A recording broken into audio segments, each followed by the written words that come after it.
This is Ahri, the unfortunate cat girl tasked with the impossible goal of fully completing Final Fantasy XIV.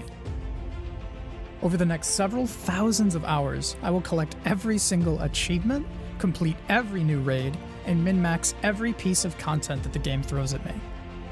Can I create the strongest account ever?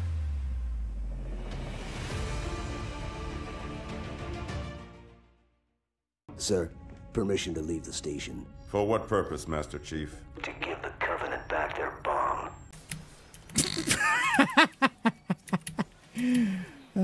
Jesus. Hello everyone, and welcome to the 5th episode in our series. As always, we'll be running another giveaway. To enter, you just put your character's name down below in the comments, as well as your server. You can like the video if you want. If not, no worries. You are still eligible to win, and last week's winner will be pulled later on in the video. Without further ado, though, we had some pretty awesome gains this week that I can tell you guys all about, as well as some of our plans for the future, as we have only 2 months left until Dawntrail. So let's go ahead and get into it. Hey guys, with a brief little update here, I'm almost done with all of my Splendorous tools, which are the Crafter and Gatherer relics for Endwalker. For some reason they take place in Norvrant, which is my favorite area to be in, so I don't mind. But we have one final one. It's our Weaver weapon, so I figured we'd quickly bust that out tonight since I finished my other work for the day. And this is a nice little, couple-hour activity that we can take care of.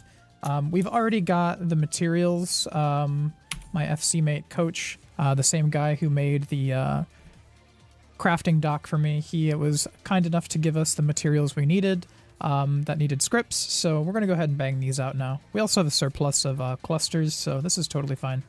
Alright, let's get started. Okay, this is the first step for Weaver all done. Do I have enough? Yeah, 60. So as long as I press this button, it should go green. Give her that, and we will start our second step. I don't think we get an achievement until we complete the next round. We'll see here in a sec. Yeah, no achievement yet. Okay. Second step done. Achievement unlocked. On to the third.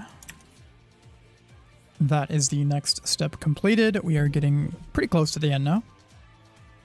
Okay, I think that just about does it. Let me see if it's green. Yep, we are good to go. So, couple good things about this. Not only is this the final Endwalker relic, period. While I was crafting, I got a pop-up earlier. Not only did we hit our 17,000, I didn't even realize we were going to hit 17,000, but earlier today, I had gotten the 81 to 90 crafts done. So we hit our 17k milestone, boys. Now that we're really focusing on knocking out these achievements, I will admit the rate that it's gone up has sped up dramatically. And we will now work our way to 18,000. So yeah, pretty sweet. So we've hit 17,000 achievement points in game, which is going to be a little higher than what appears on Lalachievements, because things like seasonal achievements or events and things like that don't actually count. Even though in game we hit 17k, I'm pretty proud of that, but within Lalachievements itself, we need to get close to 18k, so around 17.8 around there, in order to get top 100 on the Adamant Toys server. And ultimately, that is one of my goals. Beyond that, I will continue to update you guys every single time we hit a new milestone, 18k, 19k, and so forth, and then we'll make sure to have that on the video.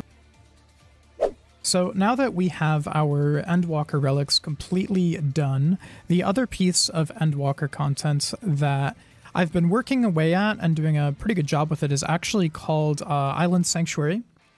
Now, we already have it completely maxed. All that is left for me to do is, there's a few things. I have to come back every week in order to obtain a mount, but the more important ones that I need are for an achievement. The first of which is we have to check our caretakers every week to make sure that they're feeding all the animals, the mammoths that is. We check the plants. We also have to do our granaries. But sadly, the most annoying one is actually going to be gathering. You need to gather a lot of arbitrary items within the island. Even though I've long had my thing maxed, more calories than I could ever need, we are still nowhere close with the gathering. So I'm not going to front load that too much. Most of the gathering that I do now is just to ensure that my workshops can keep on moving. But all in all, I think this content wasn't the best that Endwalker had to offer. I personally enjoyed it because it was a nice break from raiding. But hopefully the cosmic exploration they have mentioned in Dawntrail does a pretty good job. We'll see. So, after being done with Island Sanctuary, I want to present to you guys with hopefully something that is going to be very aesthetically pleasing with my next goal for the week. We're going to be getting all 8 Resplendent tools, but at the very end, we're going to have a very satisfying payoff where I buy every single one of them all at once. Let's get into that. Hey guys, we're here in my house right now where I do my little crafties. I wanted to get started on the Resplendent tools, but in order to really get some good progress there, I'm going to need a whole bunch of collectibles. So luckily I actually had a good amount of this stuff already. We cleaned out our inventory. We're going to go ahead and get to work crafting a whole bunch of these. And that should help us prepare for our Resplendent tools. I'm going to need about... I want to say like 1,300 white scripts, 1,200 for the weapons themselves, but I also am missing a few books. So I'm going to overshoot it a little bit, and then at worst case scenario, we use the extra stuff on Heavensward relics. So let's go ahead and get started on that. With our white script farm mostly done, we need to go ahead and pick up the books over at the script trader. And one thing I didn't know is, unfortunately... hindsight's 2020, but I actually didn't make enough scripts at this point yet. I'm able to pick up all of the books here, which allows me to use all of the recipes needed to make the Resplendent tools. But like I said, the issue we'll see coming up, I did not make enough. So we're going to have to make some more white script items, but this is enough to get us started. So now with all of these items purchased, if you're curious for yourself, the number of white scripts you need to get everything is 12,000, and that is not accounting for any fails. So 12,000 white scripts will give us 30 of each, and it is from here we just take these items and then start crafting them with the maximum quality. That'll spit out the same items we use to craft the next step, and so on. So I just wanted to give a quick glance at what the turn-in stage looks like. Once you've crafted 30 of those items, you then hand them back in, and she's going to give you back 60 items that you then craft once more, and you repeat that process twice.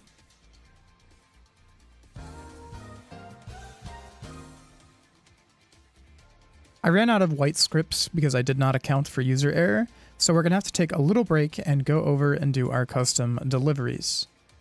Custom deliveries give roughly 1,000 white scripts if you're still leveling the delivery, and they can give up to around just under 2,000 if they're already maxed and you're receiving the bonus that they might have. For a long time, like I said, I've been doing the same ones over and over again, not really realizing how inefficient that is.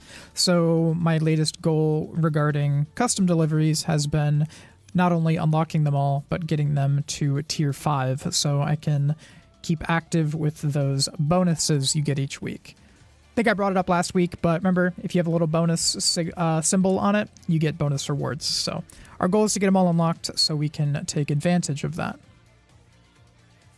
Hey guys, just wanted to give a quick update. We are halfway done with our Resplendent tools.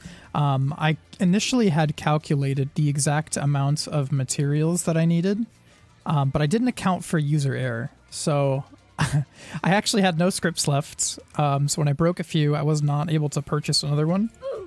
So we actually went and did those custom deliveries, as you saw, and that gave us a little bit of a buffer with our white scripts. And so I've broken a few more since then, but now that we have a little bit of savings here, we can buy more materials as needed. What I'm going to do is I'm going to have all 8 of the finished products at the same time, and we'll have a really satisfying payoff, crafting all 8 of them in the span of 30 seconds or so. Sup y'all, quick update. We are on the last stretch. We have every single one done, aside from Culinarian.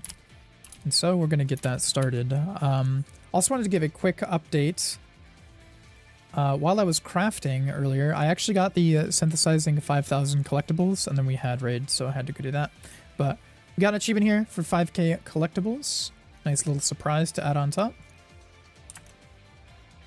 Alright guys, the time has come. We have amassed all of the items here. And we are going to purchase every single Resplendent tool all at once. Let's get that fat achievement point drop. There's one. Looks like we're only getting 10 achievement points per. But pretty satisfying, if I do say so myself. I'll probably end up using a few of these glamours too. I'm not too keen on all of the Endwalker crafter relics, so I'll go through, I'll see which ones I like the most, and then we can start using those. I think there's one more set of tools in ARR, but I haven't really looked into those yet. But as we're doing our Leves project, where we do all the unique crafts, do all the quantity crafts, I believe those will resolve themselves. So let's take a look at the last 5 achievements. There we go. A complete set of Resplendent Crafters tools. Very nice.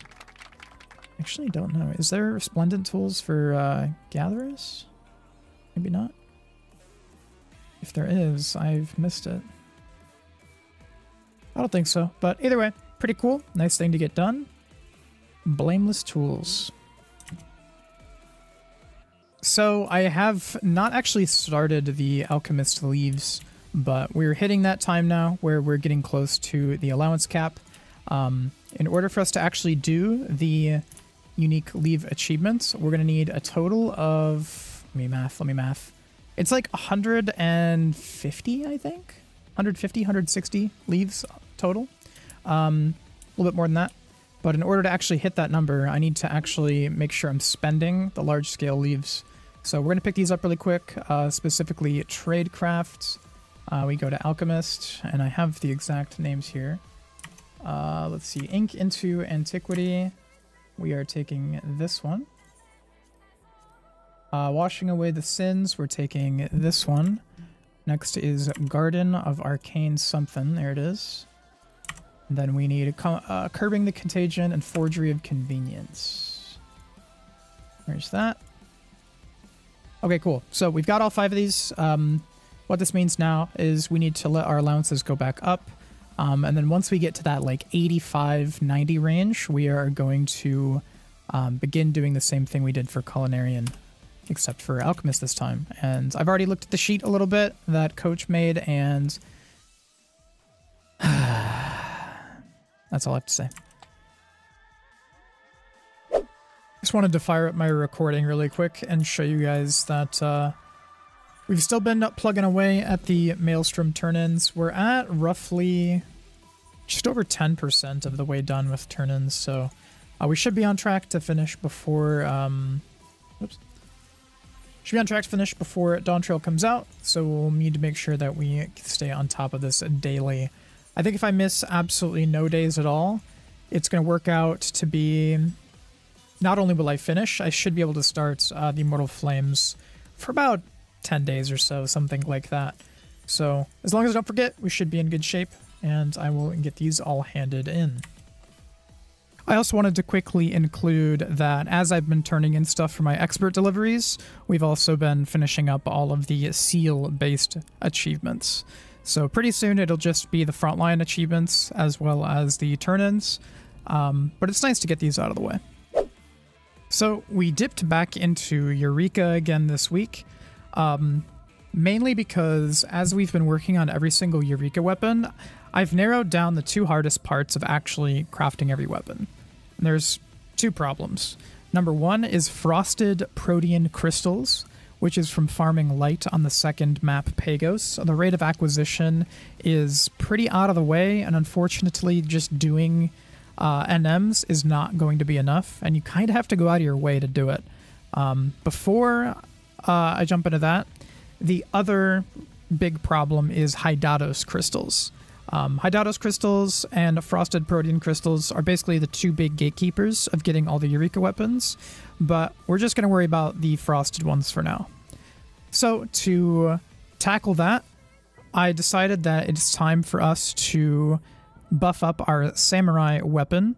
Now, once your weapon is completely done, you've done your BA clears and you have the elemental weapon best in slot, I believe it's called the Physios weapon, you can roll RNG with these Pyros crystals.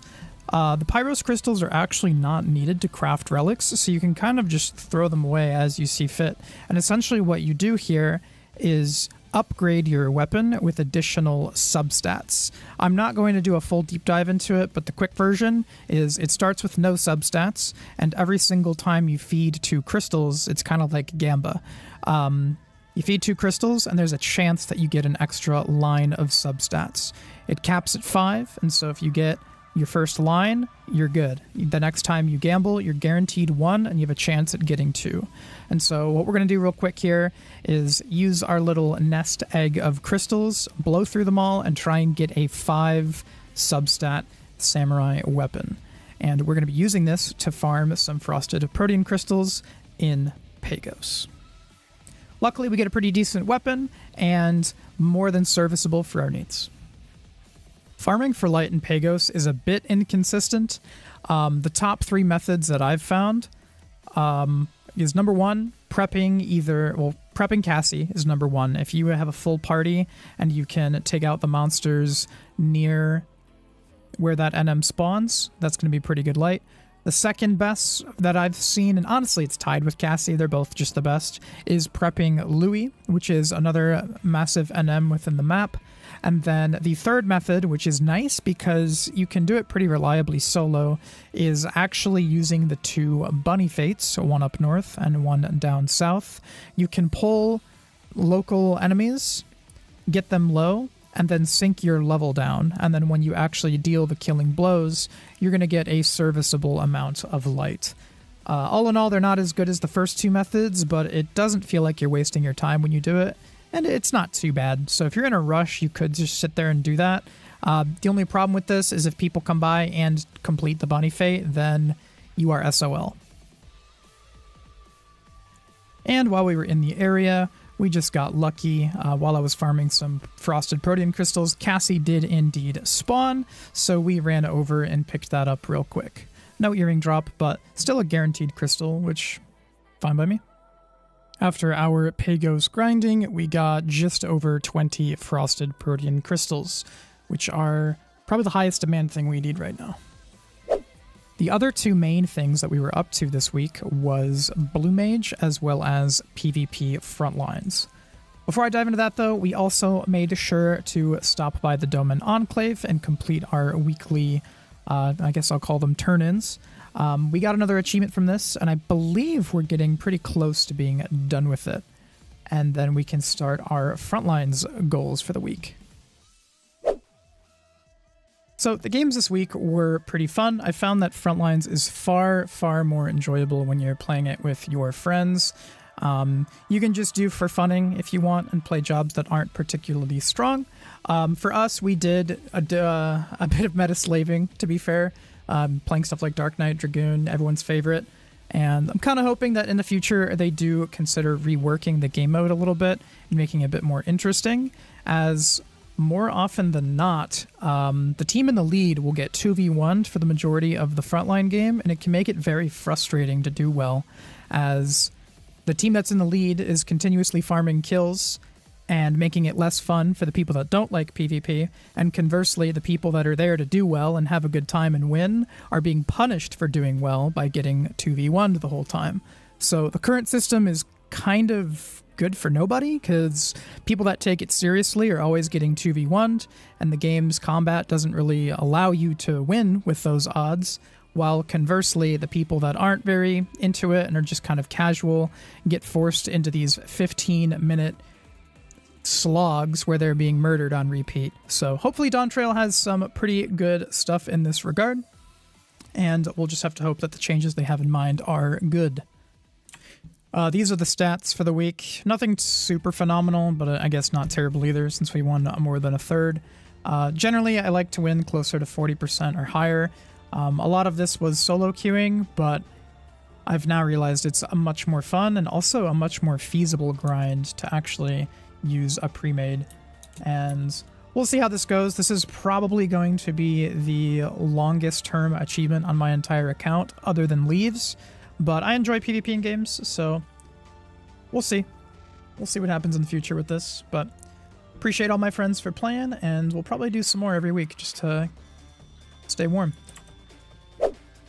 We'll briefly touch on our Criterion experience. We are currently progging through Sildine, and all in all, it's probably the easiest one that we've done so far. The trash mobs are pretty chill and straightforward.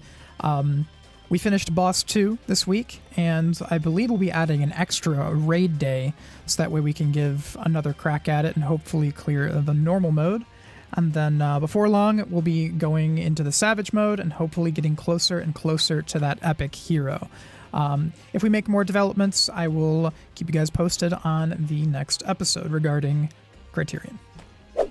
And the last thing on our docket today before we pull the giveaway winner is doing a quick Blue Mage talk. Blue Mage, we had a fantastic week of prog. We were able to finish out the Shadowbringers trials completely. We did Hades, we got Emerald Extreme done, we got Diamond Extreme done, which was the last 3 trials we needed. And then it was time for us to go all the way back to ARR and start doing all of the raids from the bottom up. We were able to get Twintania down, we moved on to Nail, and then on the remainder of our raid day, we got to play for an extra hour, which was really cool. We were able to get a pretty good start on Bahamut. We got to the final phase, I believe, but it was kind of a mess and we had a whole bunch of people dead. So hopefully next session we can get some better prog and a clear on Bahamut before moving on to those Heaven's Ward Savage clears. And then after those, we will have our Morble mount. We'll be doing everything after Heaven's Ward as well, but I think the Morble mount is a pretty good checkpoint for those goals.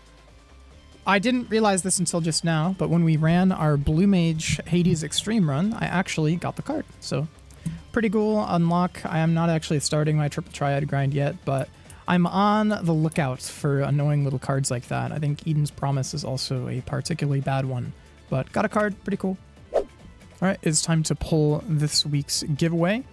This is for 2,000,000 we have one of these every video. You just have to comment down below your name and your server so I can get you. And then make sure you join the Discord too and hit me up so that way we can get you your money. And congratulations to Seraphina Star. Yeah, you may be a whale dodger, but you're going to be a 2,000,000 receiver. Congratulations. All right, I want to say congrats again to the giveaway winner.